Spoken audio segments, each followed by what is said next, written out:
Baik, oke. Pada kesempatan hari ini Ibu akan menyampaikan terkait dengan mata kuliah askep kehamilan ya, fisiologi, dan dengan topik yang sedikit ke arah patologi ya, deteksi dini komplikasi dalam kehamilan ya. Untuk topik ini memang kita berikan di awal supaya teman-teman bisa melakukan pengkajian penapisan terhadap kondisi komplikasi yang biasa terjadi pada kehamilan, baik di trimester 1, 2 maupun 3. Nanti untuk lebih detailnya tentang topik-topik yang akan Ibu sampaikan ini, jangan khawatir, teman-teman akan belajar di semester berikutnya ya, di askep patologi ya, khusus patologi ya. Oke, mungkin teman-teman sudah sering membaca kaitannya dengan deteksi dini komplikasi kehamilan ini ya. Kita sebagai calon bidan ya, wajib selain bisa melakukan asuhan antenatal care yang fisiologi, kita juga diharapkan di dalam pelaksanaan ANC tersebut kita bisa melakukan deteksi dini apabila sekiranya ditemukan kondisi patologi atau komplikasi yang sekiranya bisa membahayakan jiwa baik ibu maupun janinnya di trimester berapapun ya, 1, 2 maupun 3, dan biasanya punya karakteristik masing-masing tiap trimesternya itu ya. Oke, kita langsung saja karena kebetulan topiknya agak banyak ya, kayak deteksi dini ini, jadi nanti kita cepat aja.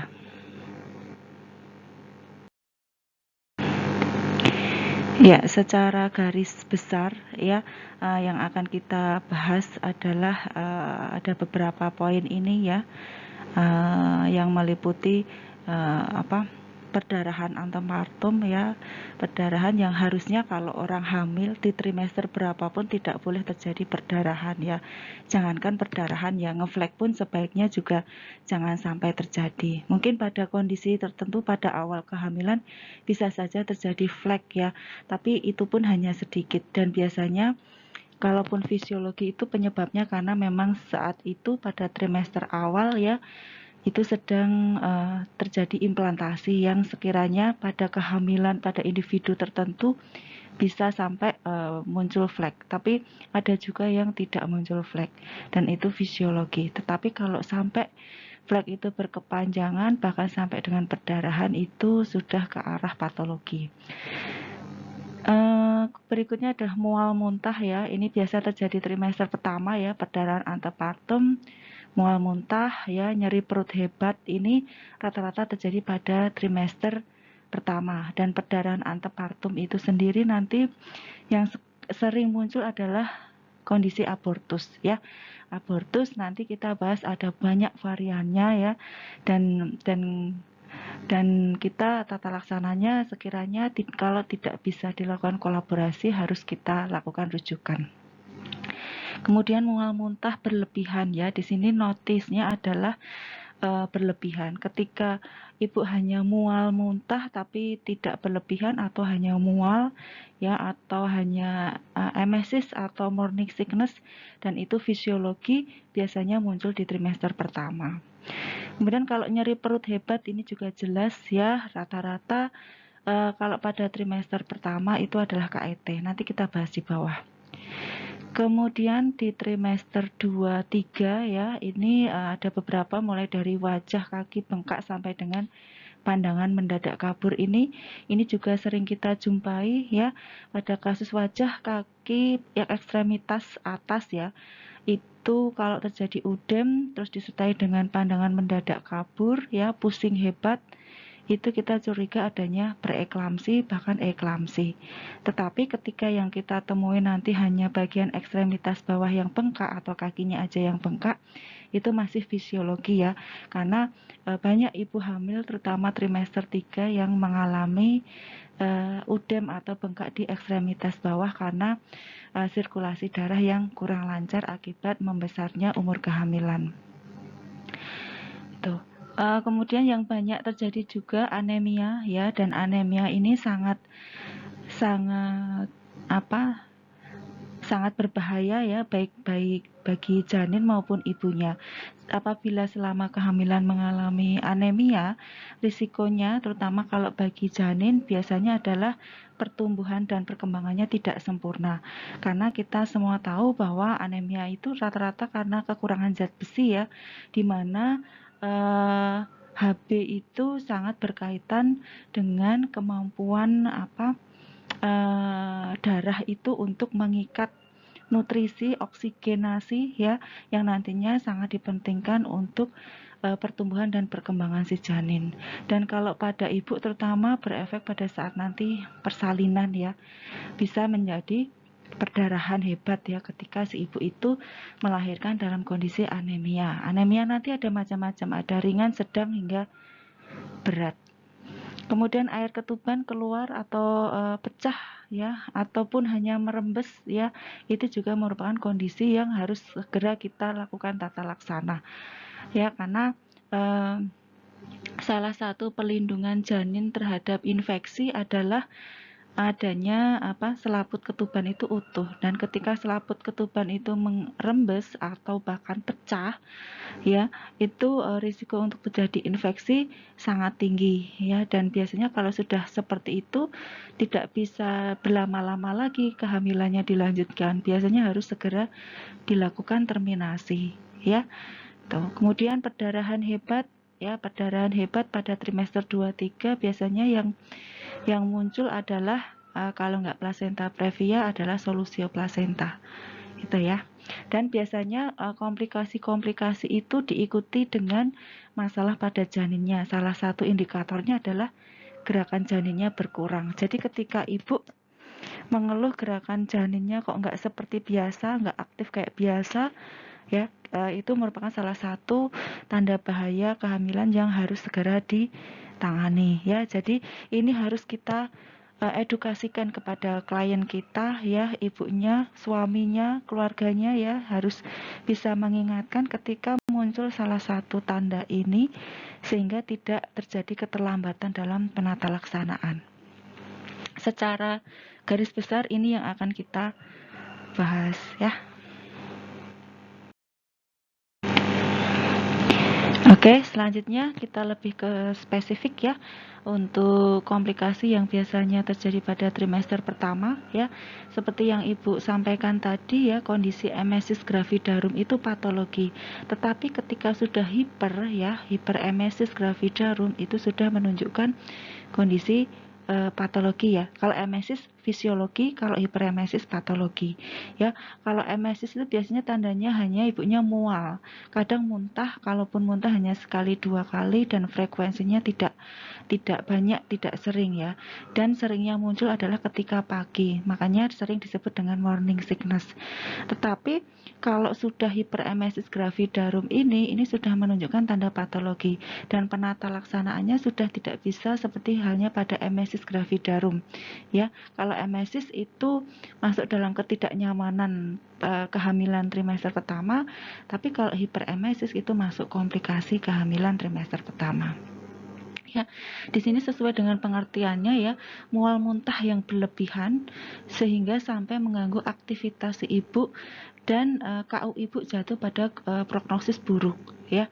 Jadi kita saat ini kita susah mengkuantitikan jumlah muntahnya karena berbeda-beda setiap orang. Jadi bisa jadi si ibu A dia muntah sampai 5 kali lebih, tetapi dia aktivitasnya baik-baik saja, KU-nya baik ya, tidak ada masalah. Tetapi ada ibu yang muntahnya hanya sampai 3 kali misalnya, tapi dia sudah jatuh pada prognosis buruk atau aktivitasnya sudah terganggu. Nah, jadi catatannya adalah sampai dia mengganggu aktivitas ibu dan menjadikan KU-nya ibu itu buruk ya. Kalau KU baik itu ibaratnya kita masih bisa beraktivitas seperti biasa, masih bisa diajak komunikasi seperti biasa, masih wajar. Tetapi ketika sudah menjadi buruk itu biasanya dia tidak merespon dengan baik apabila kita diajak komunikasi, dan biasanya dia sudah jatuh lemes ya. itu sudah tidak bisa beraktivitas. Dan kemungkinan besar penyebab utamanya adalah karena faktor dehidrasi. Ya, ketika seseorang dehidrasi itu metabolismenya juga pasti terganggu, sehingga jatuh di kondisi KU. KU-nya buruk, pasti tanda vitalnya itu juga akan memburuk ya. Minimal apa? Tekanan darah turun ya kan, nadi naik ya, cepat tapi lemah ya, suhu tubuh biasanya turun ya. Seperti itu ya. Dan penyebabnya bisa macam-macam ya. Yang paling sering penyebabnya adalah karena peningkatan hormon HCG yang berlebihan. Seperti yang kita ketahui, indikator kehamilan seorang wanita itu adalah adanya hormon HCG di dalam urinnya ya, di dalam darahnya, di dalam tubuhnya ya. Tetapi ketika hormon HCG ini terlalu tinggi konsentrasinya, dia akan mengganggu metabolisme si ibu itu, sehingga salah satunya adalah pencernaannya, sehingga menyebabkan mual muntah berlebihan. Dan ini sering menyerang pada wanita primigravida. Selain itu juga hormon HCG yang tinggi ini juga banyak ditemui pada kasus mola hidatidosa ya, atau pada kehamilan gemeli, karena pada gemeli double ya janinnya, sehingga hormon HCG-nya pun otomatis juga kadarnya biasanya lebih tinggi.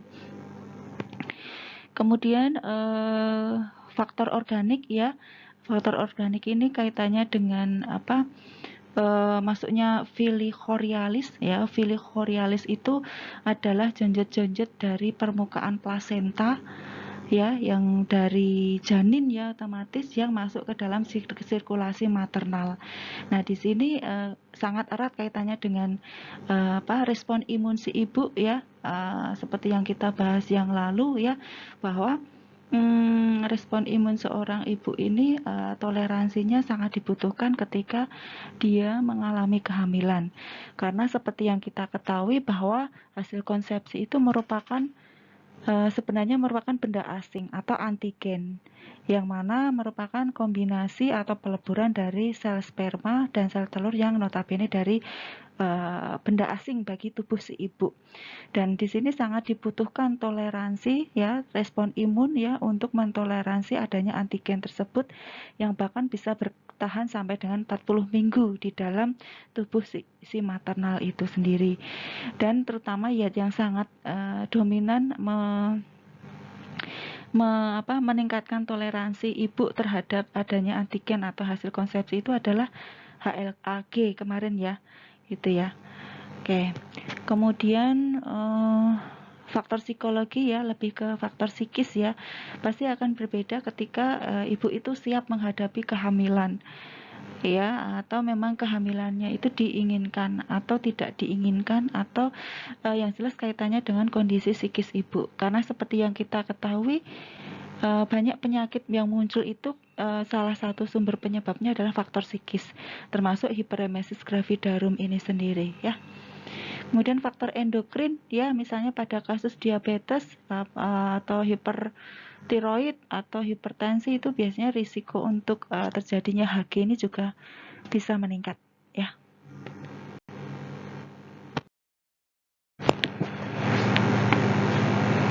Oke, di slide berikutnya ya, ini ada tingkatannya ya, grade-nya dari HG itu sendiri ya, mulai dari ringan, sedang ke berat ya, tingkatan 1, 2, 3. Yang paling berat adalah yang level 3 ini ya.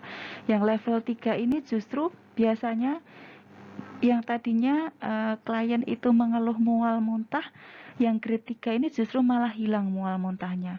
Dan ini tidak baik, tapi justru yang paling membahayakan, karena ibu sudah jatuh pada kesadaran somnolen, bahkan dia sampai koma ya, karena saking beratnya ya HG-nya itu ya. Biasanya pada grade 3 ini malah ibunya tidak mual, tidak muntah lagi.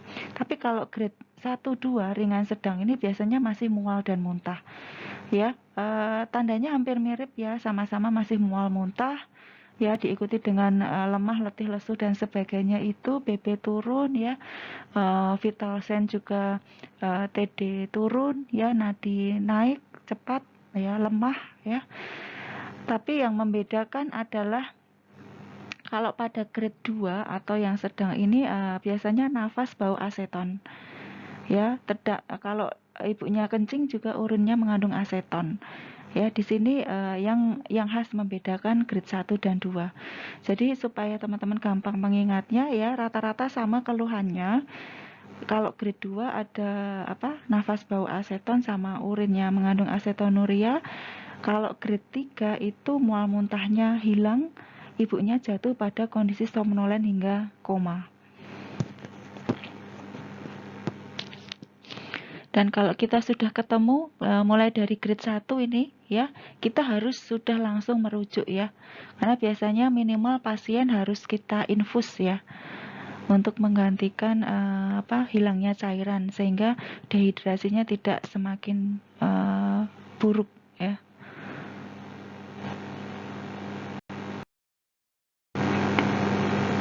Ya, untuk slide berikutnya ya, masih lanjutan dari HG ya. Yang ini jelas tandanya ya mual muntah hebat.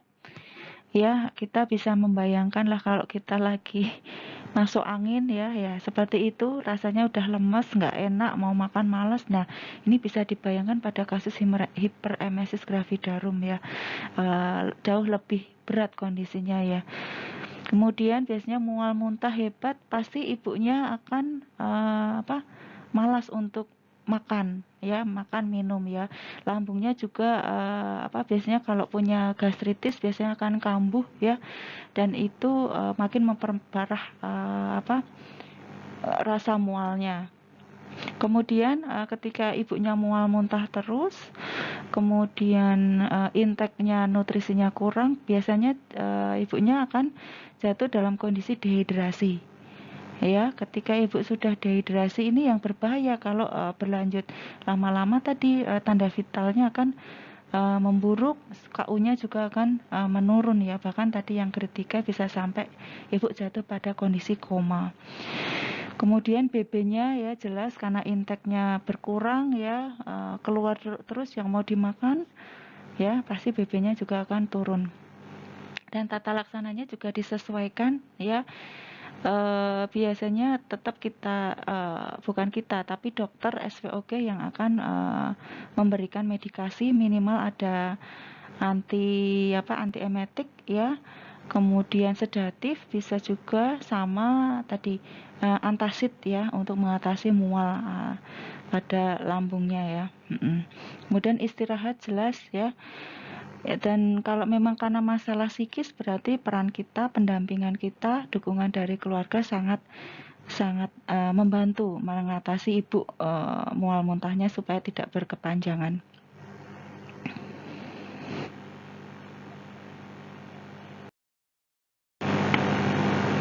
Oke, next untuk deteksi tanda bahaya berikutnya atau komplikasinya ya merupakan abortus ya, termasuk dalam tadi yang klasifikasi perdarahan antepartum ya, yang mana salah satu penyebabnya paling tinggi adalah kasus abortus, dan kasus abortus saat ini juga masih cukup tinggi ya, baik itu abortus spontan maupun abortus terapeutikus ya, ataupun abortus yang ilegal atau aborsi ya. Dan kalau yang spontan ini biasanya ya paling banyak adalah penyebabnya karena faktor janin ya, karena kelainan kromosom. Ya, di sini untuk pengertiannya sendiri adalah berakhirnya kehamilan sebelum janin bisa hidup di luar uterus ya. Prinsipnya biasanya terjadi di bawah 20 minggu dengan berat janin di bawah 500 gram ya. Dan kalaupun dia keluar pasti dia belum bisa hidup ya, atau mengalami kematian tanpa mempersoalkan apa penyebabnya, entah itu spontan maupun non spontan tadi ya, bisa karena janinnya, bisa karena faktor maternalnya, eksternalnya, atau mungkin karena faktor-faktor yang lainnya Ya, tapi yang banyak menyumbang terjadinya abortus spontan ya, terutama pada trimester pertama. Ya, trimester pertama itu adalah 12 minggu pertama ya. Pada awal kehamilan ya, 8 minggu atau sebelumnya itu biasanya karena faktor kelainan genetik ya.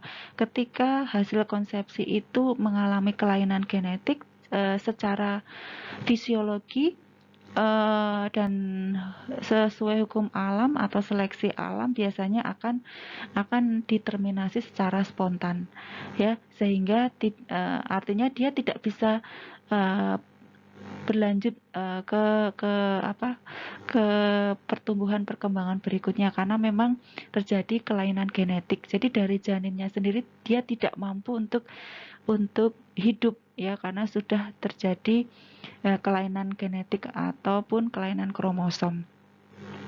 Dan ini faktornya juga kompleks ya, terutama makanya salah satu untuk menghindari karena adanya kelainan ini, kecacatan ini, biasanya kita sebagai bidan akan memberikan suplementasi asam folat ya. Jadi sangat penting ya peran dari asam folat itu untuk mencegah terjadinya kecacatan.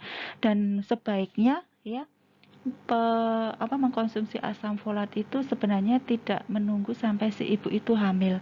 Karena pada kenyataannya biasanya seseorang itu ketahuan hamil sudah di atas 10 minggu, 12 minggu ya. Kalau ibunya tidak aware dengan siklus haidnya ya. Tapi kalau mau amannya sebaiknya suplementasi asam folat itu diberikan sejak ibunya sebelum hamil. Atau misalnya pada pasangan mau menikah, nah itu biasanya kita sudah protek dengan pertama imunisasi TT, yang kedua biasanya setelah dia menikah jika ingin segera hamil, dia sebaiknya segera mengkonsumsi suplementasi asam folat ya, 1x1 ya, sehingga sewaktu-waktu dia hamil dia sudah mendapatkan proteksi itu untuk janinnya ya. Karena tadi ya rata-rata seseorang ketahuan ya, dan memang HCG itu baru bisa ketahuan setelah 10 minggu. Jadi rata-rata sejak awal itu ibunya belum mengkonsumsi asam folat. Jadi untuk lebih safe-nya diberikan sejak prenatal atau sebelum hamil. Faktor maternal yang sering kita temui adalah adanya infeksi baik virus, bakteri, parasit ya, jamur ya. Yang sering muncul adalah torch ya. Torch itu karena tokso itu salah satu jenis parasit ya, toxoplasma gondii, terus rubella virus ya. Yang virus itu rubella, cytomegalovirus, herpes. Nah, itu sering disingkat dengan torch ini ya. Biasanya sangat menyerang janin pada trimester pertama ya. Mungkin kalau dari ibu dia terinfeksi torch nggak masalah, tetapi ketika ibu itu hamil biasanya dia akan merusak janin, terutama kalau pada terjadi infeksinya itu pada trimester pertama ya. Dan macam-macam ya, karena faktor ibu ya, kelainan endokrin, imunologi tadi ya, dia tidak bisa mentoleransi adanya kehamilan karena menganggap janin itu adalah antigen atau benda asing yang harus dieliminasi. Nah, kalau kelainan uterus jelas ya, misalnya uterusnya tidak normal ya, tidak normal, atau misalnya endometriumnya tidak siap terjadi implantasi, misalnya endometriumnya terlalu tipis ya, atau memang ada kerusakan atau memang ada miom ya, atau ada bekas luka pada kasus-kasus sering operasi SC itu ya. Psikosomatik ini juga gangguan psikis ya. Kembali lagi ketika psikis seseorang itu pasti kadar kesehatannya terganggu ya, kadar hormonalnya keseimbangannya terganggu, sehingga untuk mengalami kehamilan biasanya tidak siap. Kalau faktor endokrin yang mendukung kehamilan adalah progesteron ya. Progesteronnya terlalu rendah juga akan menyebabkan ibunya gampang abortus. Faktor eksternal radiasi jelas ya, sehingga kita harus hati-hati sekali ya ketika penapisan, terutama dokter-dokter itu ketika mau melakukan foto ronsen ya, entah di organ manapun, harus dipastikan ibu itu tidak sedang hamil. Obat-obatan, bahan kimia, nah ini juga harus hati-hati ya. Bahan kimia misalnya apa? Arsen, itu jelas ya, ini nggak cuma berbahaya untuk janin ya, untuk ibunya pun juga berbahaya. Oke, slide berikutnya. Ya, ini klasifikasi dari abortus banyak sekali ya. Tadi ada spontan, ada provokatus ya. Jadi kalau spontan terjadi dengan sendirinya, kalau provokatus itu direkayasa. Bisa karena faktor terapetikus atau medisinalis ya, memang pengobatan. Misalnya pada kasus ibu dengan penyakit jantung ya, grade 2, 3 terutama ya, dia jelas kontra untuk mengalami kehamilan. Kemudian kalau yang ilegal ya, tindakan aborsi tadi ya. Nah, ini contoh abortus spontan ya, ada imminent, incipient, completus, incomplete, misabortion, dan abortus habitualis ya. Untuk imminent ini merupakan satu-satunya abortus yang masih bisa kita pertahankan keberlangsungan kehamilannya. Jadi biasanya ditandai dengan apa? Janin hasil konsepsi itu masih utuh di dalam rahim ya, OUE-nya ya, serviknya masih menutup rapat ya. Dan kalau dicek biasanya dia perdarahannya hanya dalam bentuk flek ataupun bercak ya. Tuh. Sedangkan kalau sudah incipient ya, completus, incomplete, misabortion ini sudah terjadi tapi malah nggak ketahuan ya. Kalau abortus habitualis ini terjadi beberapa kali, lebih dari 3 kali berturut-turut ya, habitualis ya. Dan ini biasanya kalau pada kasus abortus habitualis ini kita cek dulu, jangan-jangan ada masalah ya, baik dari ibunya atau memang tadi kondisi imunologi tadi ya, atau memang ada infeksi TORCH tadi ya, sehingga sebaiknya dilakukan medikasi terlebih dahulu sebelum ibunya hamil ya.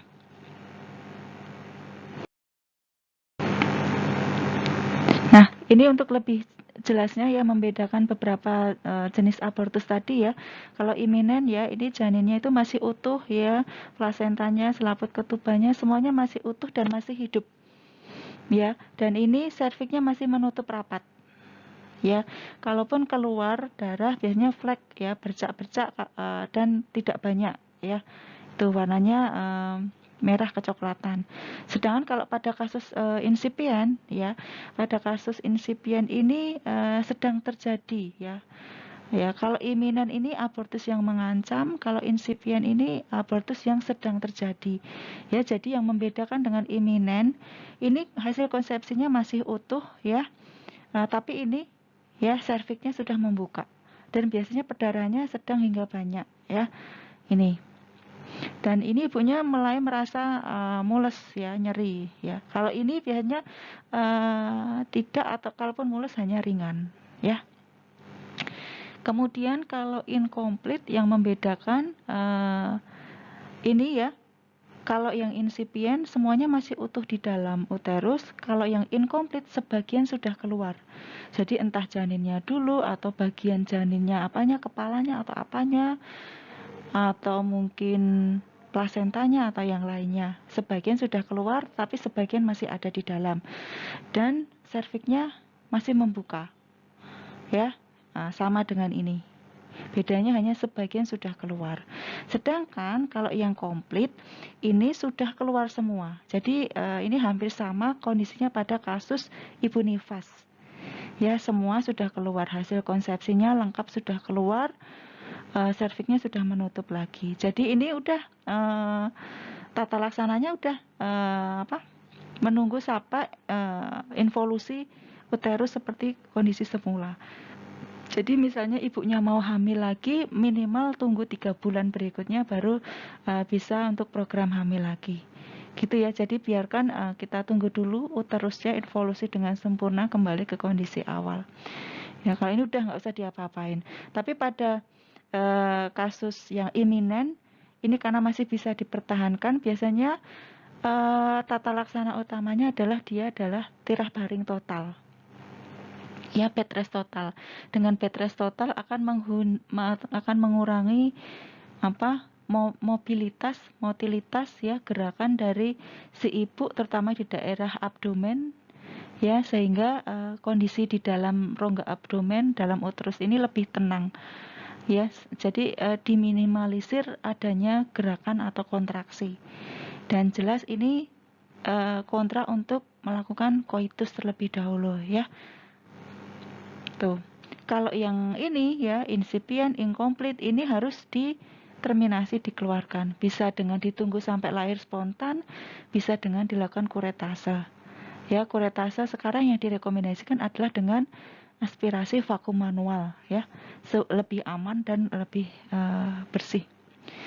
Kalau yang misabortion ini ya, ini hasil konsepsinya ada di dalam, tapi ini dia udah mati, ya sudah nggak hidup, ya, dan serviknya nutup. Ya, ini juga harus dikeluarkan karena ketika sudah mati ya janin ini dia menjadi benda asing ya. Harus dikeluarkan, bisa dengan mencoba spontan dulu ya. Ini dibuka dulu dengan misalnya dengan laminaria ya, atau dengan diinduksi. Ya, harus dikeluarkan. Semua bersih ya, gitu.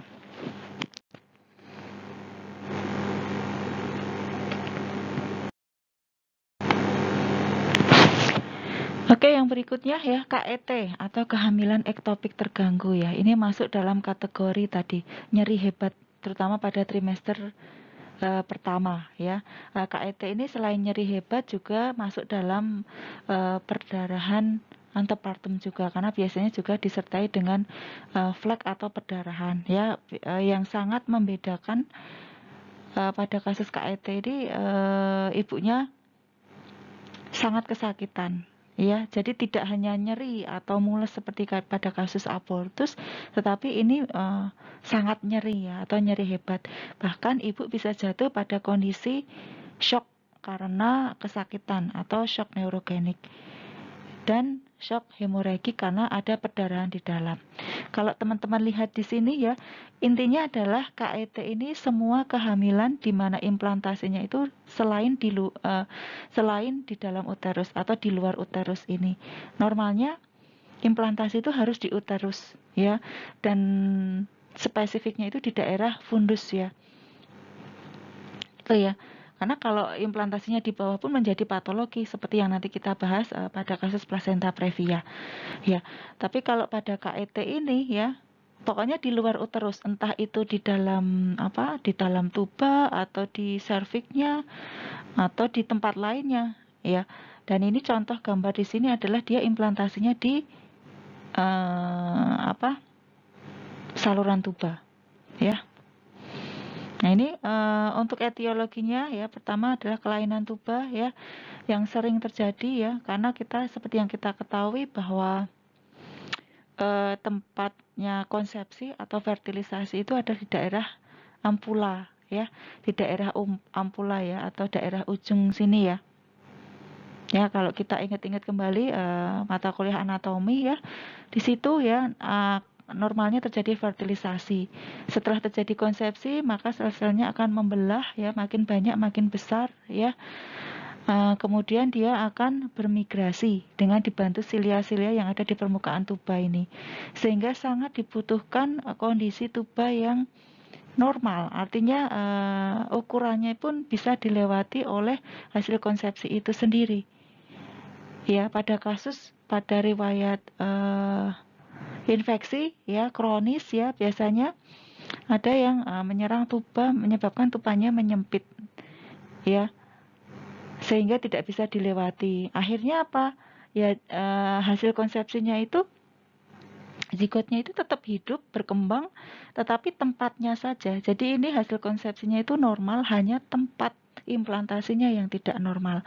Lama-lama karena makin membesar ya, ini akhirnya jatuh pada kondisi ruptur ya. Nah, saat ruptur inilah ibu akan mengeluh kesakitan ya, dan saat ruptur ini akan terjadi perdarahan. Perdarahannya mungkin yang terlihat atau keluar hanya sedikit, kesannya hanya berupa flek atau hanya sedikit, tetapi di dalamnya ini yang bisa masuk ke dalam kavum abdomen ini bisa cukup banyak, ya, sehingga ibu bisa mengalami shock tadi, neurogenik ataupun hemorrhagic, ya. Tuh. Pada kasus penggunaan kontrasepsi, ya, kontrasepsi bisa penggunaan IUD ataupun penggunaan kontrasepsi hormonal misalnya yang progestin. Seperti yang kita ketahui, efek sampingnya akan membuat pergerakan silianya itu menjadi lebih lambat, sehingga hasil konsepsinya itu terlanjur udah gede tapi belum nyampe ke kavum uteri. Akhirnya tersendat, nggak bisa lewat gitu. Atau riwayat operasi sterilisasi, ya, terutama di daerah tuba ini, ya. Nah, ini, ya. Kemudian riwayat penyakit radang, ya, infeksi tadi, ya. Kemudian yang penggunaan IUD, ya, karena di dalam kavum uterus susah untuk terjadi implantasi, ya, dia akan mencari tempat yang lain, ya.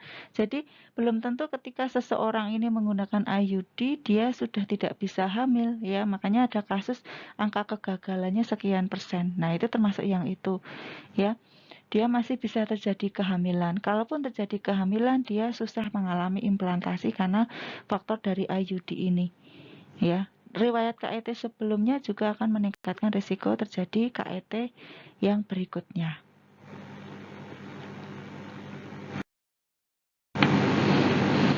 Oke, next, ini masih lanjutan dari KET, ya. Tanda gejalanya, tanda-tanda shock, ya, nadi cepat lemah, ya. Hipotensi, ya, turun 100 ke bawah, ya, nyeri abdomen jelas, nyeri hebat, keluar spotting hingga banyak. Tata laksananya dengan stabilisasi dulu, ya, minimal infus, ya, infus 2 jalur RL, ya. Kemudian sambil setelah stabil baru kita rujuk, ya. Rujuk baru dilakukan tata laksana sesuai dengan tempat KET-nya, ya. Kalau kebanyakan ditubah, ya, berarti bisa saja dilakukan salpingectomy.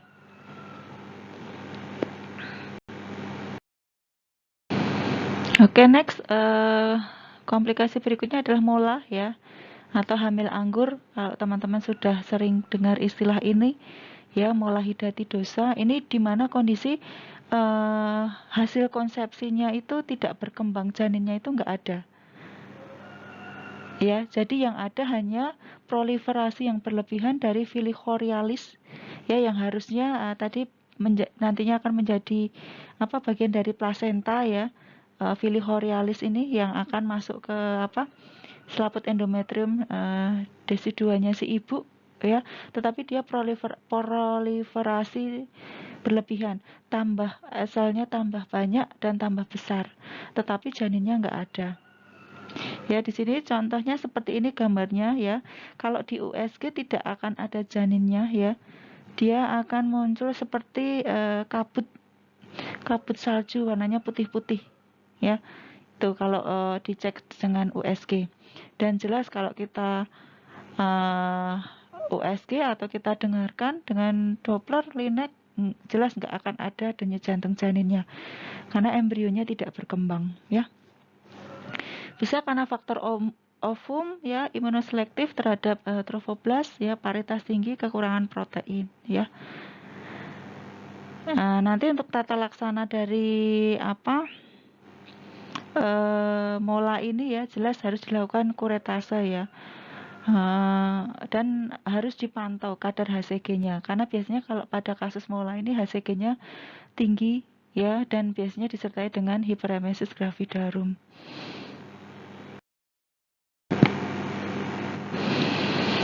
Oke, lanjutannya, ya, di sini ibunya mual muntah karena HCG tinggi. Kalau kita palpasi, ukuran uterusnya lebih besar dari umur kehamilan. Ya, jadi kita sebagai bidan, ya, tadi ketika kita melakukan pemeriksaan, ya, dari anamnesa dan palpasi nggak cocok, ya, HPHT dengan umur kehamilannya tidak cocok dengan TFU-nya. Ya, biasanya lebih besar karena tadi proliferasinya terlalu berlebihan. Sel-selnya bertambah banyak dan tambah besar itu terlalu berlebihan sehingga kelihatannya ibunya perutnya udah gede, ya. Padahal umur kehamilannya masih bisa aja di baru 12 minggu misalnya ya. Tuh. 12 minggu itu rata-rata normalnya ya sekitar 2-3 jari di atas tepi atas simfisis ya. Tapi bisa saja itu sudah di pertengahan antara tepi atas ke pusat ya. Tuh. Dan tadi embrionya tidak berkembang ya, jadi tidak ada DCC, tidak ada aktivitas dari janin ya. Perdarahan pervaginam ya, biasanya sedang ke banyak, warnanya merah. Tuh, tata laksana dengan kuretase ya sampai bersih. Jangan sampai ada yang tertinggal, jadi biasanya kuretasenya tidak hanya cukup 1 kali. Observasi kadar HCG ini bisa sampai dengan 1 tahun ya. Beda dengan kasus abortus ya. HCG-nya biasanya ketika kehamilannya berakhir dia akan berangsur-angsur turun. Tetapi pada kasus mola ini bisa saja ya dia akan menurun atau tetap atau bahkan naik ya HCG-nya. Ya, dan kalau dicurigai ada tanda-tanda metastase dari sel-sel filichorialis tadi, sel trofoblast tadi, maka harus dilakukan kemoterapi. Ya, bisa jadi terjadi keganasan ya. Jadi memang kalau pada kasus mola ini memang treatmentnya tata laksananya agak panjang ya. Jadi selama 1 tahun itu harus diobservasi kadar HCG-nya.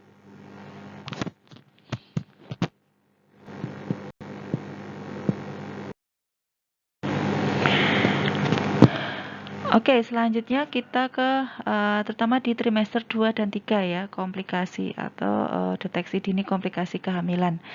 Yang sering muncul ya di trimester 2 3 ini ya di atas 20 minggu ya, itu adalah hipertensi.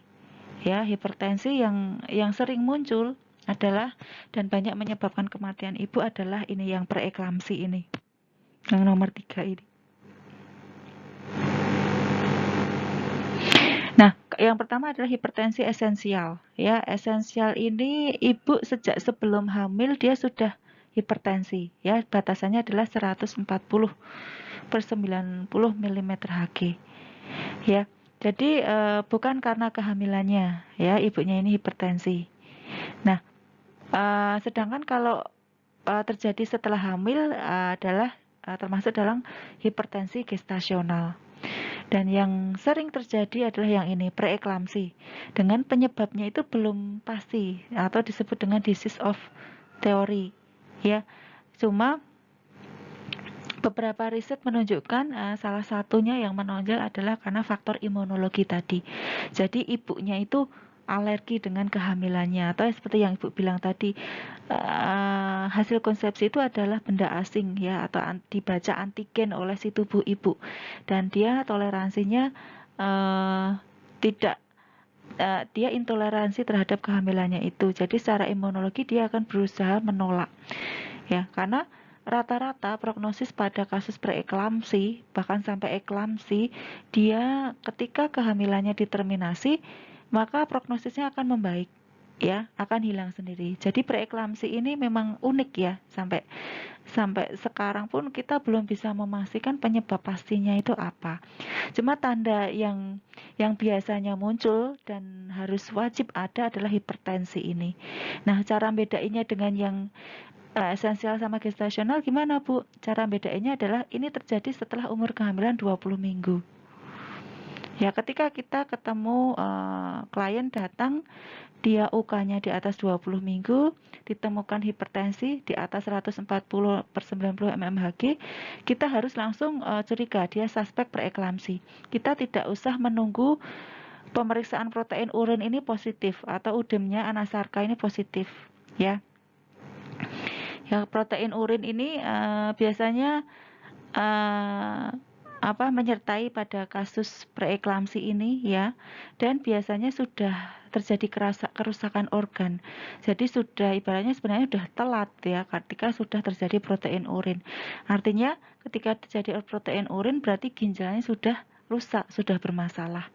Ya, jadi kita nggak usah nunggu ya. Kalau ketemu hamil UK 20 minggu ke atas ya, hipertensi, langsung kita rujuk saja atau kolaborasi dengan SPOG. Sedang udem anasarka ini ya, yang Ibu bilang tadi, kalau udemnya hanya di daerah ekstremitas bawah atau kaki aja, itu normal. Ya, tetapi ketika udemnya itu sudah sampai ke tangan, misalnya, silakan Anda lihat tangannya ibunya, dipalpasi, dipencet. Ya. Nah, kalau pada kasus udem dipencet itu akan lekok ya kan, dekok ya. Itu akan mudah terlihat. Mukanya juga udem. Ya, silakan dicek. Kalau sudah terjadi itu berarti jelas dia preeklamsi itu ketika ada hipertensinya.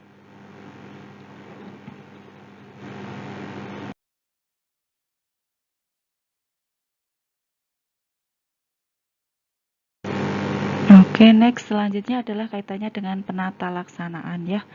Kalau dia masih ringan masih bisa rawat jalan ya. Yang penting dia banyak istirahat.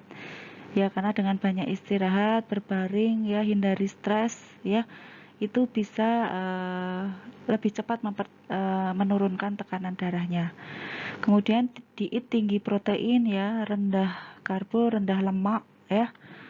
Ya, ini juga bisa membantu meningkatkan sistem metabolisme tubuhnya lebih baik lagi. Sedatif ringan ya. Kalau memang dia tidak bisa istirahat ya, dengan penenang ya, roboransia, kunjungan ulang tiap minggu ya, ini harus lebih ketat ya, karena memang dia sudah ada komplikasi ya. Dan biasanya kalau dia rawat jalan ya, kita harus kolaborasi dengan SPOG, atau kalau perlu kita rujuk aja. Jadi dia biasanya kontrol ulangnya adalah di poli SPOG ya, karena memang kasusnya sudah patologi.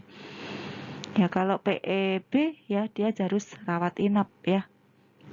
Dan diusahakan tunggu sampai aterem ya, jika memungkinkan. Aterem itu sampai 36-37 minggu ya, sehingga nanti berat badannya lebih ideal ya, janinnya ya.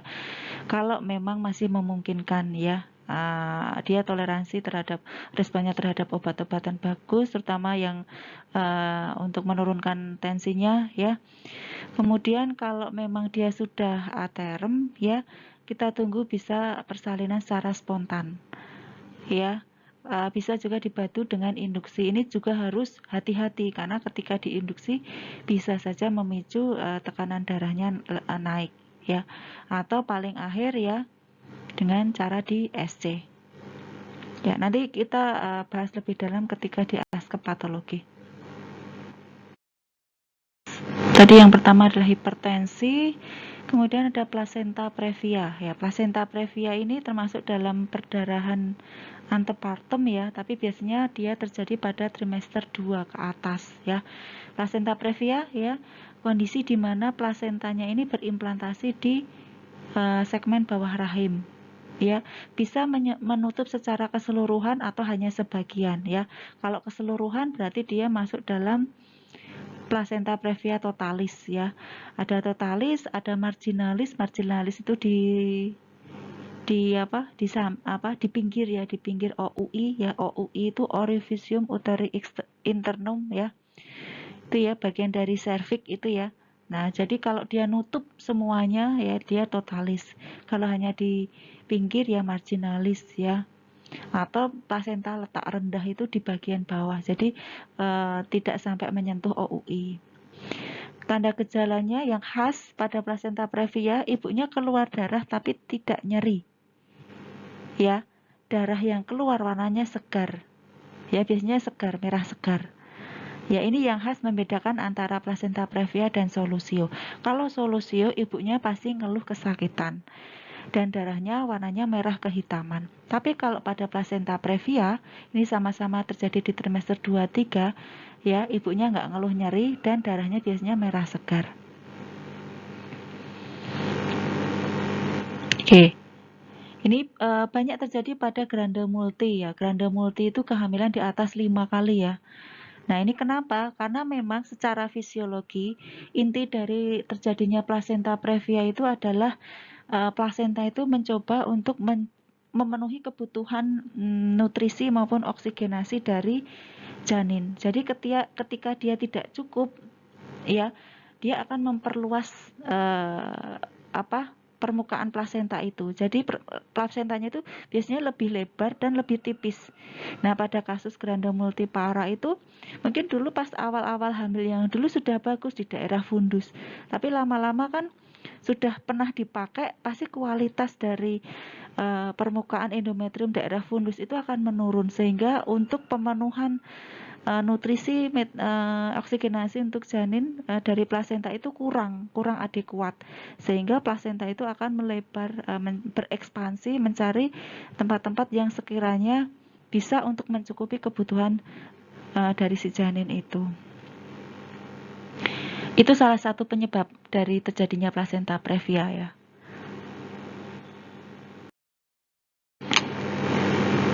Nah, ini kalau teman-teman lihat di sini, ya, ada gambarnya, ya, nanti bisa dilihat lebih jelas, ya. Ini yang plasenta previa totalis, ya. Ini uterusnya, terus ini cervixnya, ya. Ini plasentanya, dia benar-benar nutup rapat dari ini.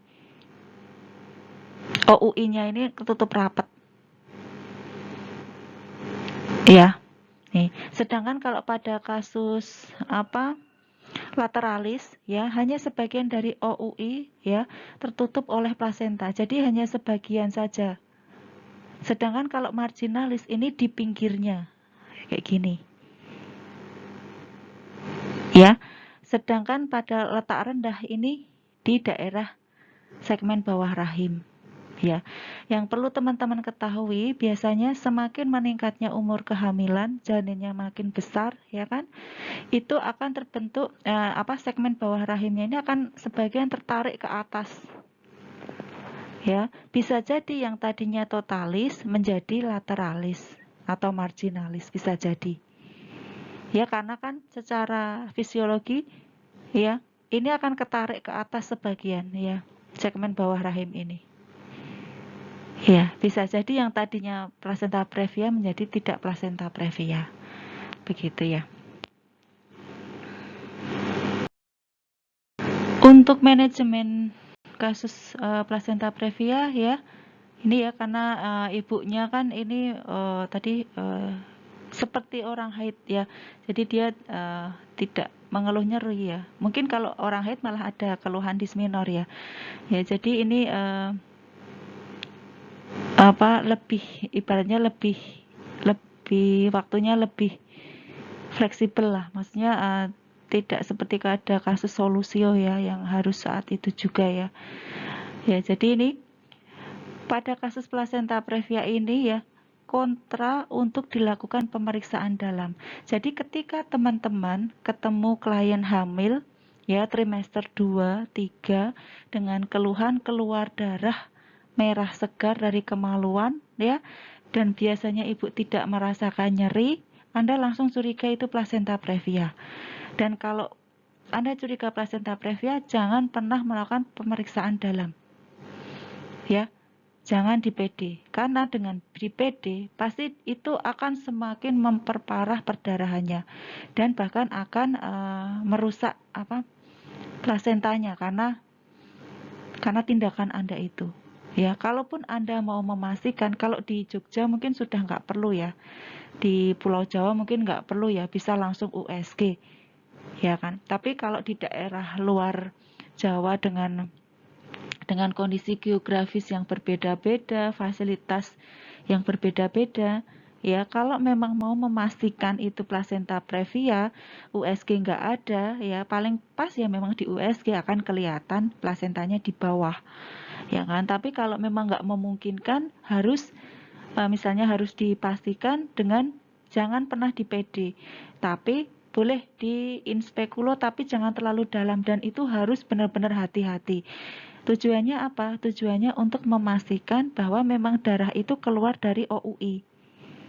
Ya, karena bisa jadi pada kasus tertentu misalnya ibunya ada polip, ya, di daerah vagina atau serviks yang sewaktu-waktu bisa terjadi perdarahan, atau memang terjadi ruptur atau misalnya perlukaan di daerah jalan lahir bisa jadi yang menyebabkan perdarahan, sehingga membiaskan hasil pemeriksaannya sama-sama warnanya kan darah merah segar ya. Itu ya. Jadi memang kalau di Jogja, di Pulau Jawa, memang sebaiknya nggak usah pede lah, langsung ini aja USG aja ya untuk keamanan. Pasang infus ya NaCl atau RL, langsung kita rujuk ke rumah sakit.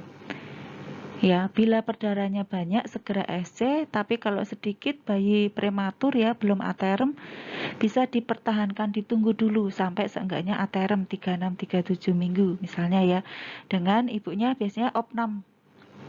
Ya, opnam ya, istirahat ya, kurangi aktivitas, diinfus dan sebagainya tadi.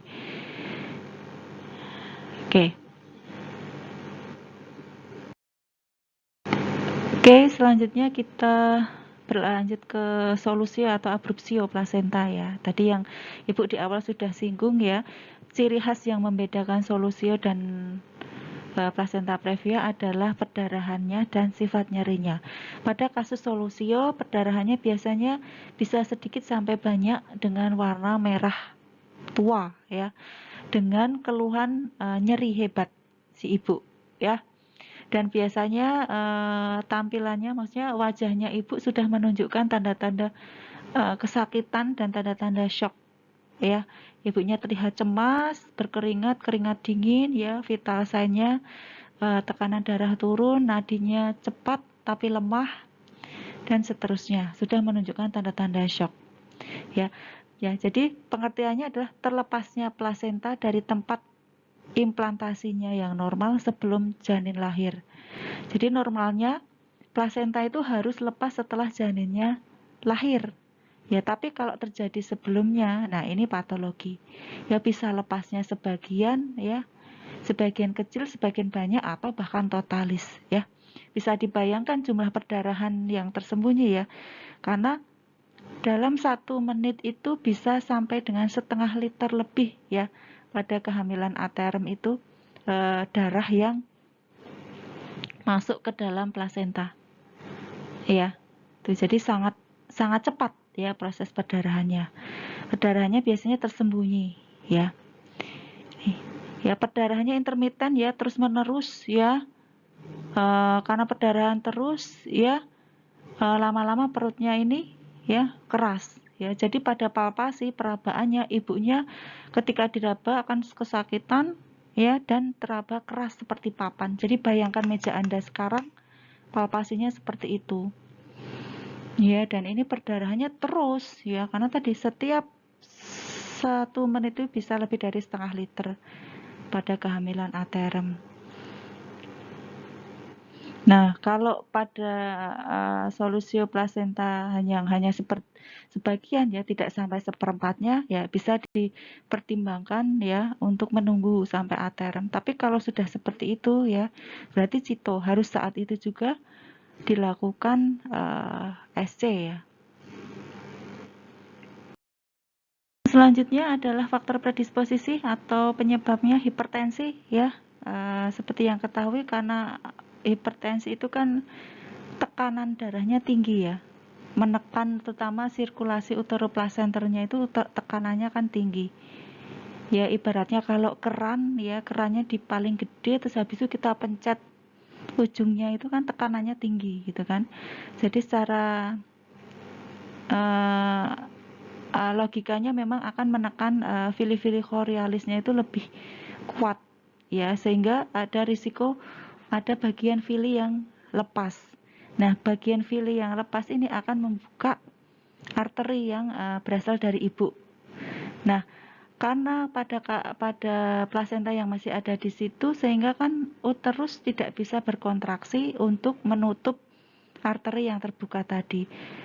Dan sirkulasi uteroplasenter itu kan terus, maka lama-lama bisa semakin membesar ya kan pelepasannya karena dorongan dari darah yang ada di dalamnya itu ya kan, gumpalan darahnya itu kan semakin membesar, semakin banyak ya kan. Dan kalau sudah lepas kayak gitu kan dia nggak akan masuk ke janin gitu kan, yang ada malah makin besar. Oleh karena itu yang tadinya hanya sebagian kecil bisa sampai lepas total ya. Versi luar ya, misalnya kalau sekarang jarang sih. Kalau dulu ya pernah ya, bisa saja terjadi ya. Dukun melakukan tindakan versi luar untuk mereposisikan janin ya. Itu sangat berbahaya. Trauma abdomen misalnya jatuh tertelungkup ya. Atau misalnya pada kasus tali pusat pendek ya, janin gerak aktif ya kan, ketendang bisa lepas ya, bisa saja ya. Pada kasus gemeli ya, itu kan apalagi 2 ya kan, risiko untuk solusi lebih tinggi. Hidramnion ya, hidramnion itu kan terlalu banyak cairan ketubannya ya, di situ juga risikonya juga akan meningkat, karena pada kasus hidramnion, pada kasus gemeli itu kan uterusnya membesar, lebih besar daripada ketika hamilnya hanya 1 atau tidak hidramnion. Defisiensi Fe ya, zat besi ya, atau Hb rendah ya, ini juga meningkatkan risiko terjadinya solusio plasenta ya. Karena faktor pembekuan darahnya kan lebih rendah. Pada kasus tadi lepas sedikit ya, yang lama-lama bisa menjadi mayor ya, awalnya minor jadi mayor. Untuk komplikasinya jelas shock ya, neurogenik atau hipovolemik atau dua-duanya. Anemi berat ya karena perdarahan abdomen tadi ya, di dalam tadi ya. Gerakan janin melemah bahkan meninggal ya. Karena tadi sumber satu-satunya nutrisi dan oksigen dari plasenta tadi lepas. Gawat janin, uterus tegang dan nyeri ya. Ini ya komplikasinya.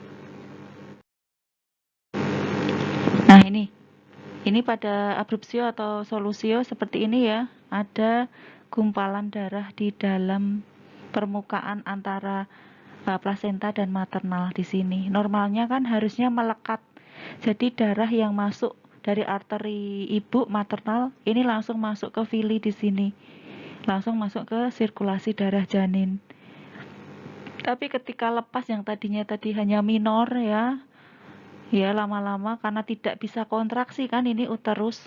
Ya, jangankan ada plasenta ya, pada kasus retensi sisa plasenta pun juga akan mengalami gangguan kontraksi pada uterus sehingga terjadi perdarahan terus-menerus.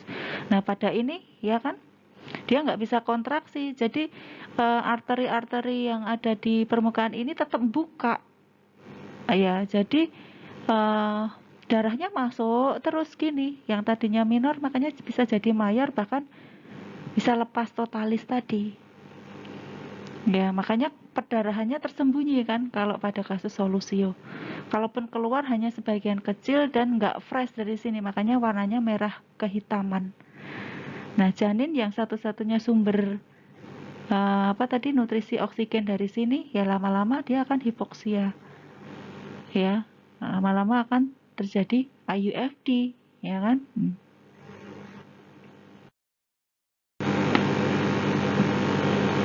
Nah ini derajat pelepasannya ya, ada totalis, parsialis, dan marginalis ya. Ya kalau udah totalis ini ya, atau parsialis ini ya, sebaiknya langsung dilakukan tindakan SC aja, nggak usah nunggu ada tanda-tanda persalinan ya. Oke, yang ini nanti ya bisa dibaca sendiri ya, menurut bentuk perdarahannya ya. Perdarahannya keluar jadi kelihatan ya dari samping. Ini yang tersembunyi tadi ya, ini kelihatannya yang keluar darahnya sedikit ya, tapi kok ibunya menunjukkan tanda-tanda mau shock ya. Wajahnya pucat, tampak cemas, gelisah ya, keluar keringat dingin banyak sekali ya, nadinya cepet lemah ya, tensinya turun ya, hipotensi ya, atau ini perdarahannya masuk ke dalam kantong amnion jadi campur dengan ini ya, jadi janin bisa saja meminum darah campur air ketuban campur darah ini ya. Untuk manajemennya ya segera rujuk ya ke rumah sakit terdekat, jelas ya. Jangan lupa diikuti dengan stabilisasi tadi, minimal infus RL 2 jalur ya. Lakukan uji pembekuan darah, transfusi darah segar ini harus ya, dan segera akhiri kehamilan ya. Paling cepat, paling efektif adalah dengan SC, emergency. Oke, ke kondisi berikutnya ya, komplikasi berikutnya adalah anemia. Anemia ini sering terjadi. Ya, kasusnya cukup tinggi dan efeknya sangat banyak ya, baik untuk janinnya maupun untuk ibunya ya. Jadi pada kasus anemia ini ya lebih agak berbeda dengan wanita yang tidak hamil ya. Kalau pada nggak hamil itu minimal 12 gram persen ya kalau nggak salah ya. Tapi kalau pada dia hamil TM13 ya, dia disebut anemia ketika HB-nya kurang dari 11 gram persen. Tetapi pada kondisi hemodilusi ya, pengenceran darah terutama pada trimester 2 ya, 20 minggu ke atas itu ya, ini HB di bawah 10,5 gram persen baru dianggap dia anemia. Ya, dan hemodilusi itu normal ya, karena sebagai kompensasi kebutuhan oksigenasi dan sebagainya untuk janin dan ibu, sehingga diperlukan plasmanya itu makin banyak ya. Sebenarnya sel darah merahnya itu juga tambah banyak, tetapi tidak sebanyak plasmanya, sehingga terkesan darahnya itu lebih encer pada wanita hamil ya. Dan tingkatan anemia kalau ringan antara 9-10, sedang 7-8, nah berat ini kurang dari 7 gram persen. Ya, kalau pada kasus berat ini sebaiknya dilakukan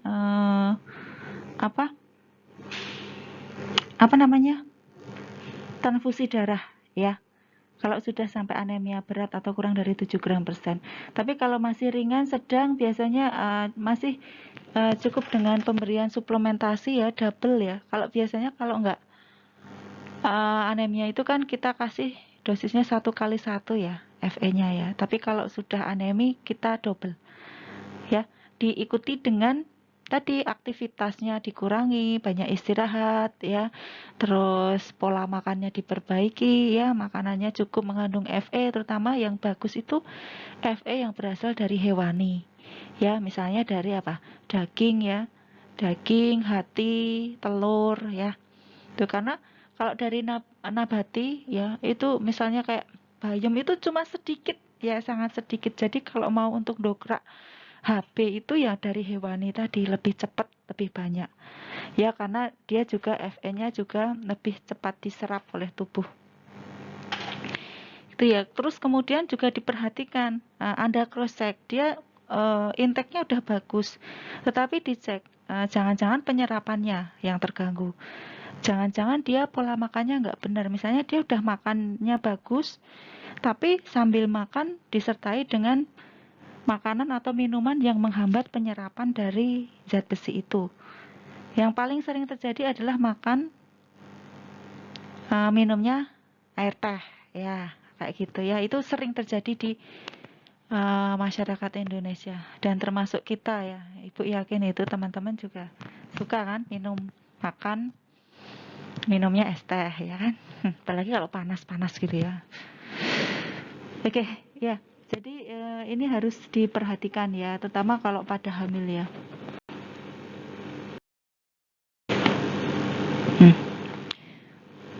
Iya, untuk patofisiologinya ya, tadi terjadi hemodilusi ya.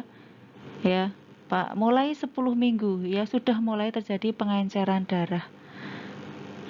Ya, puncaknya sampai 32-36 minggu. Tanda gejalanya ya, DS-nya ibunya biasanya keluhannya pusing, ngantukan, cepet capek. Nah, di sini siapa yang ngantukan? Terus kalau kuliah, apalagi kuliah Bu Ati ya, langsung ngantuk. Ya lemas ya, mudah lupa ya. Baru belajar, baru baca, barusan kok udah lupa lagi ya. DO-nya ya, konjungtivanya khas ya, biasanya pucat mukanya pucat, ujung kuku ya, permukaan telapak tangan ini pucat ya. Kemudian pemeriksaan penunjangnya HB-nya jelas ya, di bawah tadi. Kalau TM13 itu di bawah 11, kalau TM2 di bawah 10,5. Komplikasinya ya, partus prematur, perdarahan antepartem. Nah, ini IUGR ya. Nah, IQ-nya rendah ya, karena kebutuhan nutrisinya pada saat di dalam kandungan kurang ya, tumbuh kembangnya otomatis terbatas. Ya, BBLR jelas karena penyerapan nutrisinya kurang. Nah, seperti yang Ibu bilang di awal tadi kan, Fe ya, terutama ya anemia karena defisiensi Fe itu sangat penting untuk penyerapan nutrisi dan oksigenasi. Ya, asfiksi ini ya karena kekurangan oksigen kan. Tuh. Nah, kalau pada ibunya risiko terjadi perdarahan pada saat persalinannya sangat tinggi ya kalau ibunya anemi. Penanganannya ya tadi bisa dengan transfusi, bisa dengan meningkatkan suplementasi ya, oral, bisa minum ini macam-macam ini. Ya. Itu. Untuk nah ini juga nggak kalah pentingnya ya. Ibu harus kita edukasi ya. Ketika ibu hamil ya, terutama TM2, 3 ya, itu kok celana dalamnya basah. Ya padahal ibu merasa tidak kencing. Ya karena ada keluar air ketuban itu secara merembes ya, tidak pecah piok itu ada ya, dan itu juga tetap berbahaya. Jadi harus kita edukasi ketika ibu mengeluh seperti itu harus segera periksa. Ya, kita harus bisa mengecek benar nggak itu air ketuban atau bukan. Ya, caranya dengan cara apa? Menggunakan kertas lakmus ya. Kalau teman-teman pernah melihat ya, kertasnya itu ada yang biru, ada yang merah ya. Nanti kita cek di vagina ibu, di vulva ibu ya. Kalau misalnya keluar cairan ya, kita cek. Kalau dia kalau air ketuban itu kalau kertas lakmusnya warna biru, dia akan tetap berwarna biru. Tetapi kalau lakmusnya merah, dia akan berubah menjadi biru. Ya, jadi itu ciri khasnya karena sifatnya air ketuban itu kan basah. Ya. Jadi kita harus hati-hati. Tapi kalau dia urin ternyata kan bisa jadi pada wanita hamil, terutama hamil tua itu ya, jadi mudah keluar kencingnya ya tanpa disadari ada ya, terutama kalau dia udah multi gravida ya. Nah itu otomatis dicek lakmusnya pun negatif hasilnya, ya akan tetap merah ya. Nah tata laksananya ya dipastikan umur kehamilannya ya. Pastikan itu air ketuban tadi ya. Jika ada perdarahan jangan di PD tadi ya. Observasi ya, ini risikonya kan terjadi infeksi ya. Karena yang melindungi janin itu salah satunya adalah selaput ketuban dari infeksi dari luar ya. Itu ya. Jadi ketika sudah rembes apalagi pecah harus segera opnam. Ya, kalau memungkinkan untuk menunggu aterem kita tunggu dulu. Tapi harus diobservasi tidak ada infeksi ya. Kalau memang sudah aterem ya usahakan persalinan spontan. Kalau tidak dicoba induksi. Ya kalau induksi gagal baru di SC gitu. Dan ini harus dengan SPOG. Ini komplikasi berikutnya ya, ibunya. Nah, ini harus sensitif dengan gerakan janinnya ya, tidak boleh cuek ya. Ini harus bisa merasakan gerakan janinnya. Ya. Ya, rata-rata ibu itu mulai bulan ke-5, ke-6 atau bisa lebih awal itu sudah bisa merasakan tendangan si janin ya. Makin tua kehamilannya makin kuat ya nendangnya ya. Tuh. Biasanya dia pada saat terbangun ya. Jadi janin itu meskipun di dalam kandungan ya bangun, ya tidur, ya terjaga gitu ya. Kalau ibunya stres, tertekan, ya marah, itu dia juga bisa merasakan, ya. Tuh. Jika bayi tidur, ya jelas gerakannya akan berkurang, ya. Jadi makanya ibu harus bisa apa ya, merasakan sendiri, ya. Paling enggak dalam 3 jam itu paling sedikit gerakannya 3 kali, 3 kali nendang. Ya, tapi kalau anteng biasanya aktif, kok ini anteng, ya harus segera cek, ya. Jangan-jangan terjadi gawat janin, ya kita nggak tahu, ya. Tuh, jadi memang penting sekali teman-teman itu mengedukasi. Ini di buku pink si ibu, buku KIA itu ada semua, ya. Jadi kalian tinggal bukakan itu, ya, ini ditunjukin ke ibu seperti ini tandanya. Kalau TM1 itu biasanya tanda bahayanya ini, TM2, TM3 ini dikasih tahu. Jadi sewaktu-waktu ibu ngalamin merasakan itu, dia harus segera datang ke pelayanan kesehatan. Rujukannya, ya tadi yang pertama sebelum merujuk kalian harus stabilisasi tadi, ya. Ya, rujuk ke dokter untuk konsultasi bisa, ini masih bisa kolaborasi. Sekiranya itu tidak gawat darurat, ya. Nah, ini lampirkan kartu kesehatan ibu, ya, berikut surat rujukan, ya. Itu sebagai legalitas kita harus melakukan rujukan, dan ini pasien harus menyetujui kalau dirujuk, ya. Dengan diedukasi harusnya mereka bersedia dirujuk, ya. Minta ibu untuk kembali setelah konsultasi dan membawa surat dengan hasil rujukan, ya. Kalau memang memang bukan sesuatu yang emergensi, ya, misalnya kita cukup kolaborasi atau rujukannya sudah selesai, kembali ke kita. Misalnya pada kasus anemia tadi, ya, kita merujuk itu tidak harus melulu ke dokter SPOG, ya. Bisa juga ke spesialis gizi, ya, misalnya pada kondisi anemi itu tadi, atau ibunya dengan masalah gigi keropos, nah itu gigi bolong, itu kan kita kolaborasinya dengan dokter gigi, gitu kan. Teruskan pemantauan ini jelas, lakukan perencanaan dini jika ibu perlu bersalin di vaskes rujukan. Ya, prinsipnya kita deteksi dini ketika ditemukan sesuatu yang abnormal, segera kita kolaborasi atau rujukan langsung. Kalau kolaborasi itu artinya kita masih menangani tapi barengan dengan nakes lain gitu, misalnya dengan SPOG, misalnya dengan tadi spesialis gizi atau yang lainnya. Tapi kalau rujukan kita sudah melepas pasien itu, diserahkan ke nakes yang lebih kompeten di bidangnya, seperti itu. Nah, ini juga nanti bisa dibaca sendiri, ya. Jangan lupa kalau mau merujuk itu siapkan istilahnya bakso kuda, ya. Bidan, ya kan. Terus surat obat, ya kan, surat rujukan, obat-obatnya, ya.